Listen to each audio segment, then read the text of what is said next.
Mirpur Azad Kashmir bureau chief Zohaib ممتاز کے مطابق تھانہ پولیس اسلام گڑھ کی نئی عمارت کا افتتاح۔ میرپور پولیس کے مطابق آج مورخہ 24 جنوری 2026 کو تھانہ پولیس اسلام گڑھ کی نئی تعمیر شدہ عمارت کا باقاعدہ افتتاح کیا گیا۔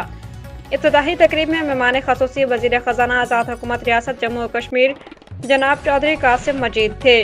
اس موقع پر inspector general of police Azad Kashmir جناب Muhammad Yasin Qureshi, commissioner Mirpur division Raja Tahir Mumtaz, deputy commissioner Mirpur Raja Sadaqat Ali Khan, S S P Mirpur Khurram Iqbal سمیت سینئر پولیس افسران، ضلع انتظامیہ کے نمائندگان اور معززین علاقہ بھی موجود تھے۔ نئی تعمیر شدہ عمارت میں جدید رپورٹنگ روم، محرر آفس، افسران کے دفاتر، سائلین کے لیے کشادہ ویٹنگ ایریا، حوالات کے ساتھ ساتھ پولیس ملازمین کی رہائش کے علیحدہ اور مناسب سہولیات فراہم کی گئیں۔ ان سہولیات کا مقصد نہ صرف عوام کو بہتر اور باوقار پولیس خدمات فراہم کرنا ہے، بلکہ پولیس اہلکاروں کو بھی بہتر اور محفوظ ماحول میں رہائش اور فرائض کی انجام دہی کی سہولت مہیا کرنا ہے۔ تقریب سے خطاب کرتے ہوئے معزز مہمانوں نے کہا کہ پولیس انفراسٹرکچر کی بہتری سے عوامی سہولت میں اضافہ اور پولیس و عوام کے درمیان اعتماد کو مزید فروغ ملے گا۔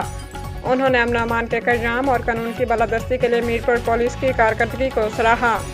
آخر میں S S P Mirpur Khurram Iqbal نے معزز مہمانوں اور شرکاء تقریب کا شکریہ ادا کرتے ہوئے کہا کہ میرپور پولیس عوامی خدمت، کمیونٹی پولیسنگ اور پیشہ ورانہ فرائض کی ادائیگی کے لیے ہر ممکن اقدامات جاری رکھے گی۔